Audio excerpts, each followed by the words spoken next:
യഥാർത്ഥത്തിൽ യൗവനം എന്നുള്ളത് ഒരു പ്രായത്തിൻ്റെ സവിശേഷമായിട്ടുള്ള ഒരു കാലം എന്നുള്ളതാണോ, മറിച്ച് നമുക്ക് ചുറ്റുമുള്ള ലോകത്തോടുള്ള നമ്മുടെ പ്രതികരണ ശേഷിയുടെ പേരാണോ യൗവനം എന്നത് സംബന്ധിച്ചിട്ടുള്ള തർക്കം എത്രയോ കാലം മുമ്പേ ഉന്നയിച്ചത് പ്രശസ്ത കവി TS തിരുമുമ്പാണ്. തലനിരക്കുന്നതല്ലെൻ്റെ വാർദ്ധക്യം, തലനിരക്കാത്തതല്ലെൻ്റെ യൗവനവും, കൊടിയ ദുഷ്പ്രഭുത്വത്തിൻ്റെ തിരുമുമ്പിൽ തനകുലിക്കാത്ത ശീലമൻ യൗവനം എന്ന് പറഞ്ഞത് TS തിരുമുമ്പാണ്. അങ്ങനെ കൊടിയ ദുഷ്പ്രഭുത്വത്തിൻ്റെ മുന്നിൽ തലകുനിക്കാത്ത ശീലത്തിൻ്റെ പേരാണ് യൗവനമെങ്കിൽ ആ ശീലം ഈ സമൂഹത്തിനുണ്ടാക്കി കൊടുക്കുന്നതിൽ ഏറ്റവും കൂടിയ കരുത്തു പകർന്നിട്ടുള്ളൊരു പ്രസ്ഥാനത്തിൻ്റെ സമ്മേളനത്തിൻ്റെ ഭാഗമായിട്ടാണ് നമ്മളിവിടെ നിന്ന് ഒത്തുചേർന്നിട്ടുള്ളത്. അങ്ങനെ ഒരു ദുഷ്പ്രഭുത്വത്തിൻ്റെ മുന്നിലും ഒരു രീതിയിലുള്ള നീതികേടിൻ്റെ മുന്നിലും നെറുകേടിൻ്റെ മുന്നിലും തലകുനിക്കാതെ വിരൽ ചൂണ്ടുകയും ചോദ്യം ചെയ്യുകയും ചെയ്യുന്ന മനുഷ്യരെ എത്രത്തോളം ഇന്നത്തെ കാലത്ത് നിലനിർത്തിക്കൊണ്ടുപോകാൻ സാധിക്കും, ഉണ്ടാക്കിയെടുക്കാൻ വേണ്ടി സാധിക്കും എന്നുള്ളതിൻ്റെ അന്വേഷണത്തിൻ്റെ പേര് കൂടിയാണ് ഇന്നത്തെ വൈകുന്നേരം. 1943 മാർച്ച് മാസം 29 കയ്യൂരിലെ സഖാക്കൾ ബ്രിട്ടീഷ് ആധിപത്യത്തിനെതിരായിട്ടുള്ള പോരാട്ടത്തിൻ്റെ ഭാഗമായി ഒരു ഗ്രാമം ചെറുത്തുനിൽപ്പ് നടത്തിയ സമയത്ത് പോലീസുകാരൻ കൊല ചെയ്യപ്പെട്ടതിൻ്റെ ഭാഗമായിട്ട് ജയിലിലടക്കപ്പെട്ടിട്ടുള്ള മഠത്തിൽ അപ്പു, അന്ന് വയസ്സ് 24, കോയിത്താറ്റിൽ ചിരുകണ്ഠൻ്റെ അന്ന് വയസ്സ്, ഏറ്റവും കൂടിയ പോലീസ് മർദ്ദനം അന്ന് ഏറ്റുവാങ്ങിയ ചിരുകണ്ഠൻ്റെ പ്രായം 19, പള്ളിക്കൽ അബൂബക്കറിൻ്റെ പ്രായം 30, ഇവിടെ കുഞ്ഞമ്പു നായരുടെ പ്രായവും 30. മാർച്ച് മാസം 29 1943 തൂക്കുകയറിലേറുന്ന സമയത്ത് ബ്രിട്ടീഷ് ആധിപത്യം അവസാനിച്ച് കാണണം എന്നുള്ളതാണ് ഞങ്ങളുടെ ആഗ്രഹമെന്ന് അവസാനത്തെ ആഗ്രഹത്തെക്കുറിച്ച് പറയുമ്പോൾ അത്രയും നിശ്ചയദാർഢ്യത്തോടു കൂടി ലോകത്തെ അഭിമുഖീകരിക്കാൻ കഴിയുന്ന ആ ഒരു നല്ല പ്രായം കൂടി പേര് കൂടിയാണ് യൗവനം. അങ്ങനെ നോക്കുന്ന സമയത്ത് ജൈവികമായൊരു സവിശേഷത എന്നുള്ള നിലയ്ക്ക് നമുക്കൊരു കാലത്തോട് പ്രതികരിക്കുന്ന ശേഷിയുള്ള, അനീതി കാണുമ്പോൾ പെട്ടെന്ന് എഴുന്നേൽക്കുന്ന, അതിനോട് പ്രതികരിക്കുന്ന ഒരു സവിശേഷമായ ജൈവിക കാലഘട്ടം എന്നുള്ള നിലക്ക് കൂടി യൗവനത്തെ വിലയിരുത്തുന്ന സമയത്ത് ലോകത്തെമ്പാടും ഈ കാണുന്ന അനീതികൾക്കെതിരായിട്ട് പ്രതികരിച്ച മനുഷ്യരുടെ, നമുക്ക് മുന്നേ കടന്നുപോയ മനുഷ്യരുടെയൊക്കെ സവിശേഷമായ കാലഘട്ടം കൂടി അങ്ങനെയാണ് അടയാളപ്പെടുത്തുന്നത്. 2003 മാർച്ച് 16 അമേരിക്കയിലെ സമാധാന പ്രവർത്തകയായിട്ടുള്ള റേച്ചൽ എലിൻ കോറി എന്ന് പറയുന്ന, റേച്ചൽ കോറി എന്ന് നമ്മൾ സ്നേഹപൂർവ്വം വിളിക്കുന്ന സമാധാന പ്രവർത്തക ഗാസ മുനമ്പിലേക്കുള്ള ഇസ്രായേലിൻ്റെ കവചിത വാഹനം തടയുന്നതിന് വേണ്ടി അതിൻ്റെ മുന്നിലേക്ക് ധൈര്യപൂർവ്വം നിൽക്കുകയും ആ കവചിത വാഹനം ചതച്ചരച്ച് കൊണ്ടുപോവുകയും അവിടെ വെച്ച് പടഞ്ഞു മരിക്കുകയും ചെയ്യുന്ന സമയത്ത് അവർക്ക് പ്രായം 23 ആയിരുന്നു.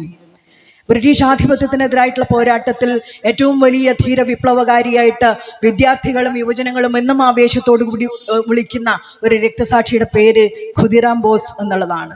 18 വയസ്സും 8 മാസവും 8 ദിവസവുമുള്ള സമയത്താണ് ബ്രിട്ടീഷ് പട്ടാളം ഖുദിറാം ബോസിനെ വെസ്റ്റ് ബംഗാളിൽ തൂക്കിലേറ്റുന്നത്.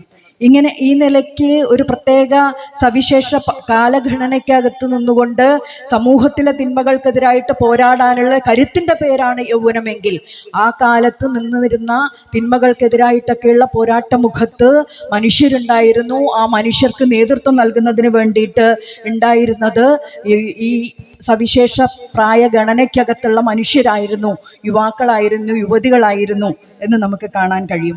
കമ്മ്യൂണിസ്റ്റ് പാർട്ടിയുടെ ചരിത്രം പരിശോധിക്കുന്ന സമയത്ത് ഇന്ത്യക്കകത്ത് 1920 താഷ്കെൻഡിൽ പാർട്ടി രൂപീകരിച്ച് ഇന്ത്യയിലേക്ക് എത്തുന്ന സമയത്ത് 1922 പെഷവാർ ഗൂഢാലോചന നടക്കുന്ന സമയത്ത് 22 മുതൽ 24 വരെ നടന്നിട്ടുള്ള അതിൻ്റെ കേസിൻ്റെ വിചാരണ സമയത്ത് പ്രതികളാരെന്ന് പരിശോധിക്കുന്ന സമയത്ത് പ്രതി ചേർക്കപ്പെട്ടവർ മുഴുവൻ അക്കാലത്തെ യുവാക്കളായിരുന്ന, യുവതികളായിരുന്ന ആളുകളെയായിരുന്നു.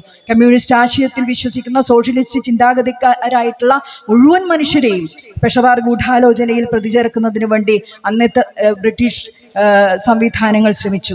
1924 സ്വാതന്ത്ര്യ സമരത്തിന് വേറൊരു മാർഗം എന്നുള്ള നിലയ്ക്ക് എം.എൻ. റോയും നളിനി ഗുപ്തയും ശിങ്കാരവേലു ചെട്ടിയാരും മുസാഫർ അഹമ്മദും ഉൾപ്പെടെയുള്ള ആളുകൾ പിന്നീട് കേസിൽ പ്രതി ചേർക്കപ്പെടുന്നത് നമ്മൾ കാണുന്നുണ്ട്.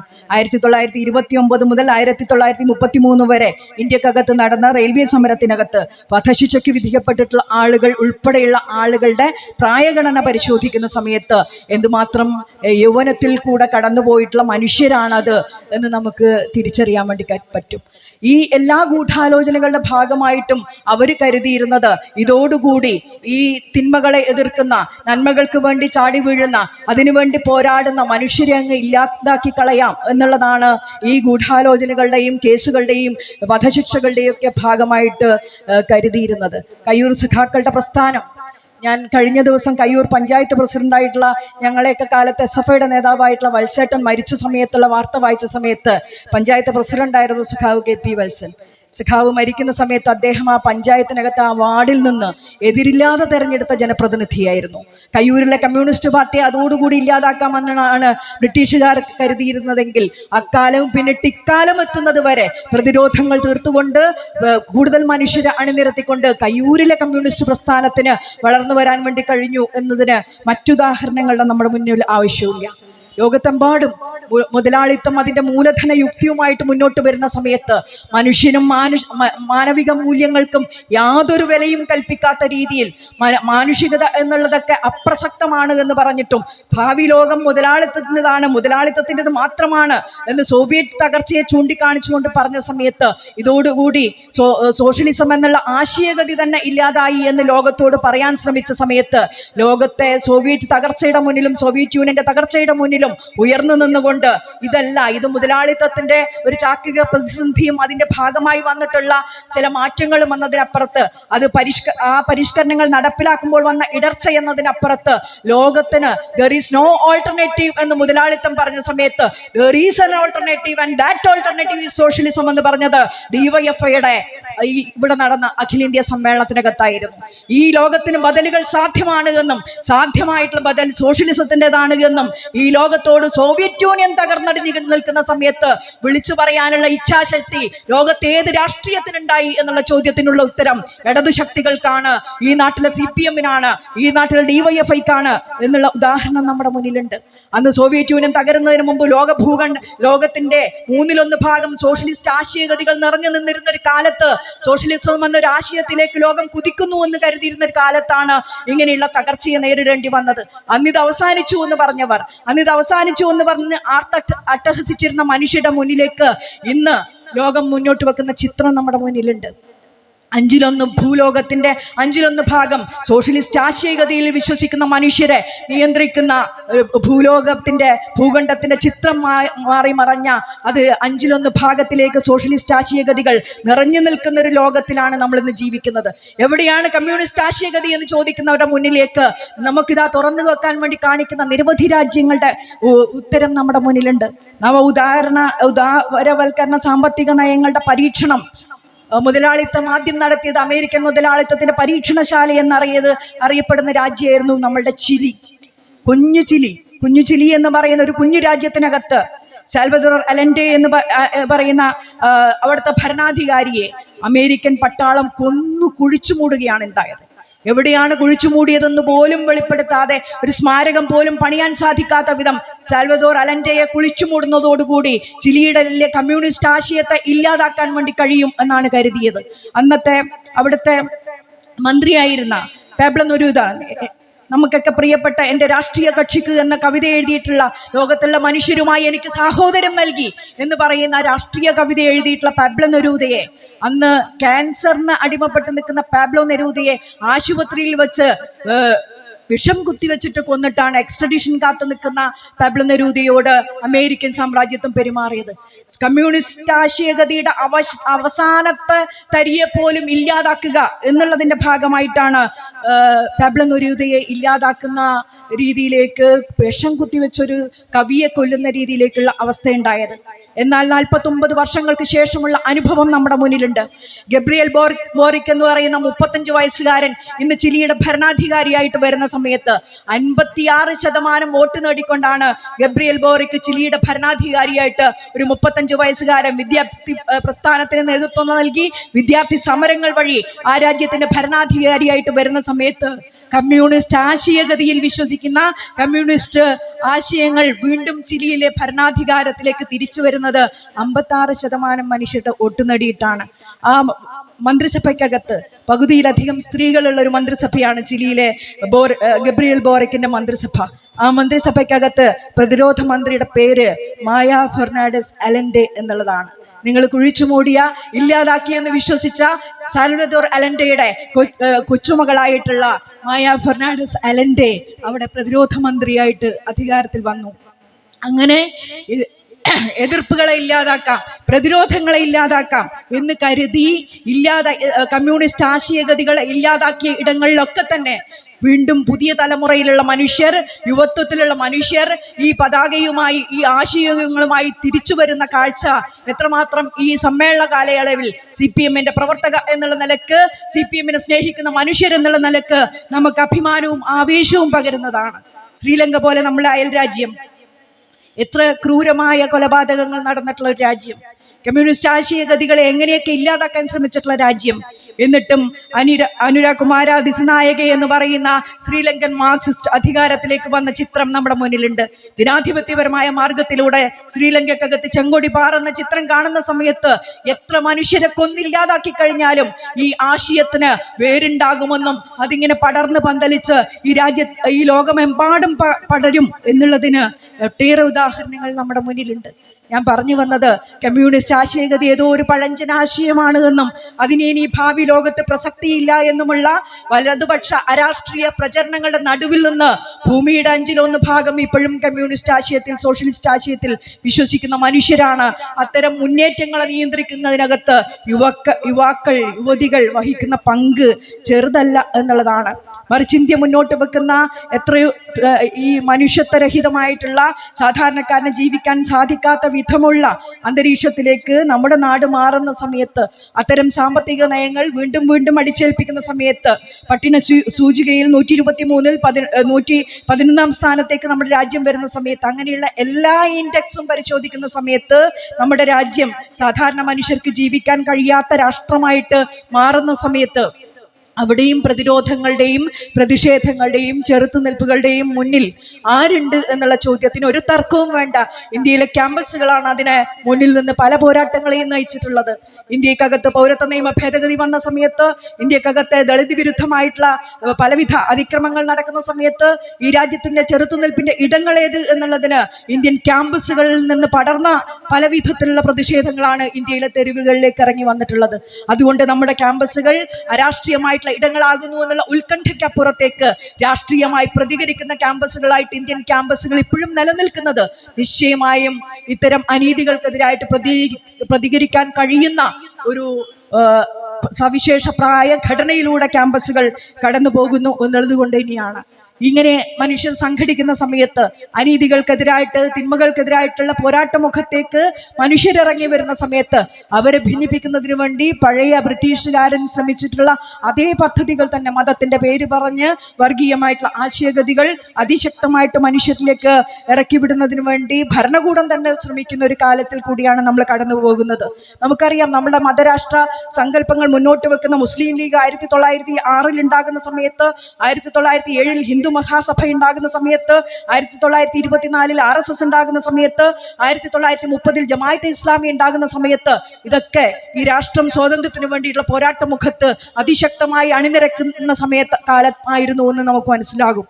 ആ സ്വാതന്ത്ര്യത്തിന് വേണ്ടിയിട്ടുള്ള പോരാട്ടത്തെ എങ്ങനെയാണ് മതാധിഷ്ഠിതമായിട്ട് ഭിന്നിപ്പിക്കാൻ വേണ്ടി കഴിയുക എന്നുള്ള പരീക്ഷണത്തിനാണ് അന്ന് ഈ മതവാദ സംഘടനകളിലൊക്കെ തന്നെ നേതൃത്വം നൽകിയത്. ഇന്ന് നമുക്കറിയാം, മനുഷ്യൻ ജീവിക്കാൻ വേണ്ടി പെടാപ്പാടുപെടുന്ന സമയത്ത്, ജീവിതത്തിന്റെ രണ്ടറ്റം കൂട്ടിമുട്ടിക്കുന്നതിന് വേണ്ടി എന്ത് വഴിയുണ്ടെന്ന് അന്വേഷിക്കുന്ന സമയത്ത് വിശക്കുന്ന മനുഷ്യനോട് മതത്തെക്കുറിച്ച് പറയരുത് എന്ന് സ്വാമി വിവേകാനന്ദൻ പറഞ്ഞതും അദ്ദേഹത്തിന്റെ നല്ല യൗവനകാലത്ത് തന്നെയാണ്.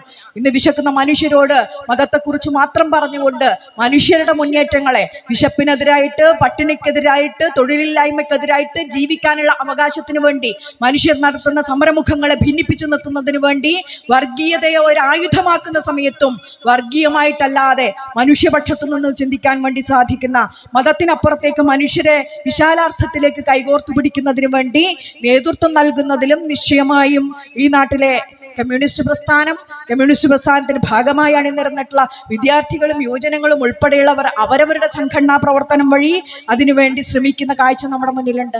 അയോധ്യയിൽ പ്രാണപ്രതിഷ്ഠ നടത്തുന്ന സമയത്ത് അതിനെതിരായിട്ടുള്ള പ്രതിഷേധം ഏറ്റവും ശക്തമായി ഉയർന്നു വന്നത് ഇന്ത്യയിലെ ക്യാമ്പസുകൾക്കകത്തു നിന്ന് തന്നെയാണ്.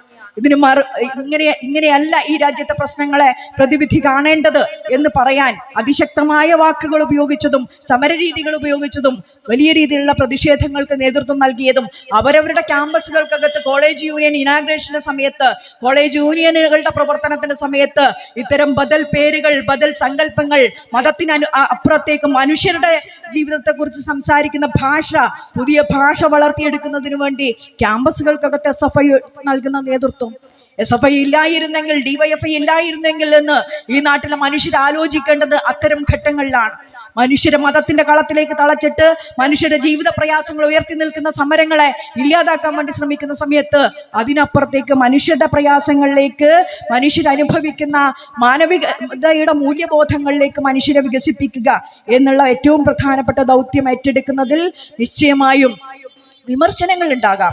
ഇടതുപക്ഷ പ്രസ്ഥാനങ്ങൾക്കെതിരായിട്ട്, യുവജന പ്രസ്ഥാനങ്ങൾക്കെതിരായിട്ട്, വിദ്യാർത്ഥി പ്രസ്ഥാനങ്ങൾക്കെതിരായിട്ടൊക്കെ തന്നെ നമുക്ക് വിമർശനങ്ങൾ ഒക്കെ നടത്താം.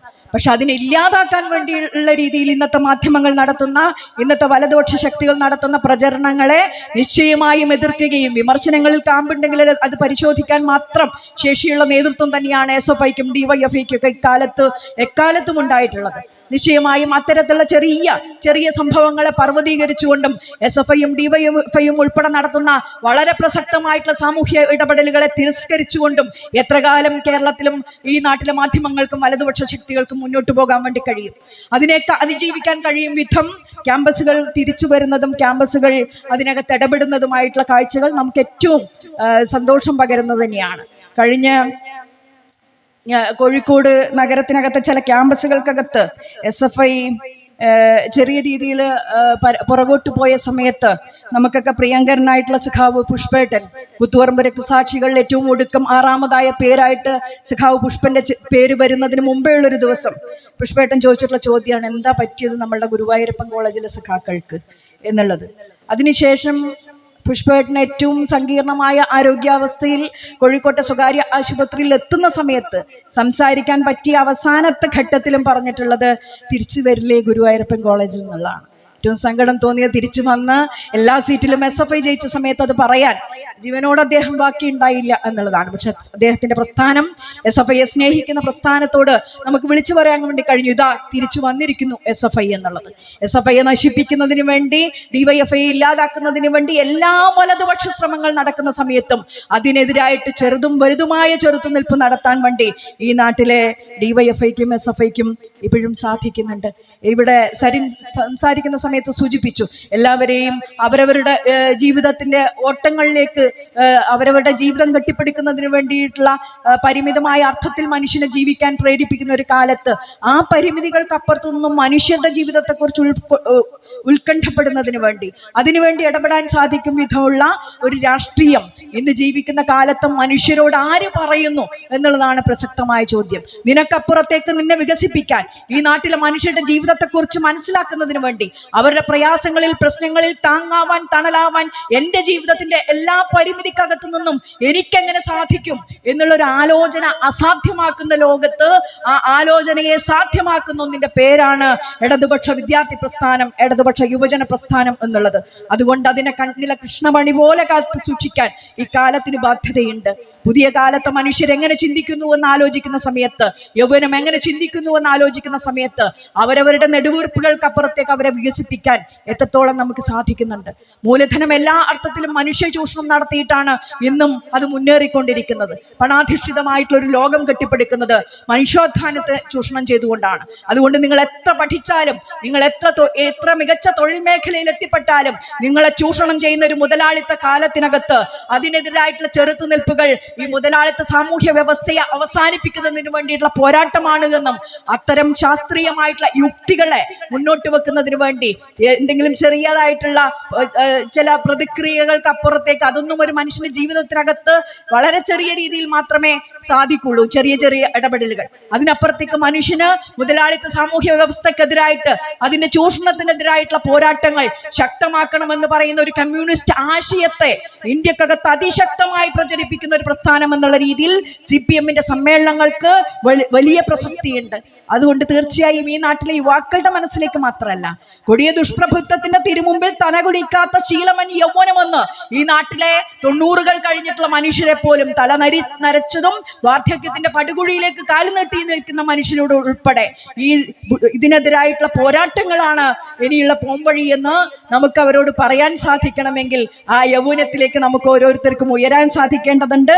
ആത്മഹത്യക്കും കൊലക്കുമിടയിൽ ആത്മനാദം പോലെ ഇരമ്പുന്നു ജീവിതം എന്ന് ബാലേന്ദ്രൻ ചുള്ളിക്കാട് അദ്ദേഹത്തിന്റെ കവിതയിൽ എഴുതുന്ന സമയത്ത് ആത്മഹത്യയുമല്ല കൊലപാതകവുമല്ല, ഈ നാട്ടിനകത്ത് മനുഷ്യരായി ജീവിക്കുന്നതിന് വേണ്ടി, അന്തസ്സുള്ള മനുഷ്യരായി ജീവിക്കുന്നതിന് വേണ്ടി പോരാട്ടങ്ങളല്ലാതെ മറ്റു മാർഗങ്ങളില്ല എന്ന് ഇടതുപക്ഷ യുവജന വിദ്യാർത്ഥി പ്രസ്ഥാനം പറയുന്ന സമയത്ത് ആ പ്രസ്ഥാനത്തിനോടൊപ്പം ഈ നാട്ടിലെ പുതുയുവജനങ്ങളെ കൈകോർത്ത് പിടിപ്പിക്കുന്നതിന് വേണ്ടി, അവരെ ഇതിലേക്ക് ആകർഷിക്കുന്നതിന് വേണ്ടി എന്തൊക്കെ പുതിയ വഴികൾ എന്നുള്ള അന്വേഷണത്തിന് കൂടി CPM-ന്റെ ഈ സമ്മേളനത്തിന് നേതൃത്വം നൽകാൻ കഴിയട്ടെ.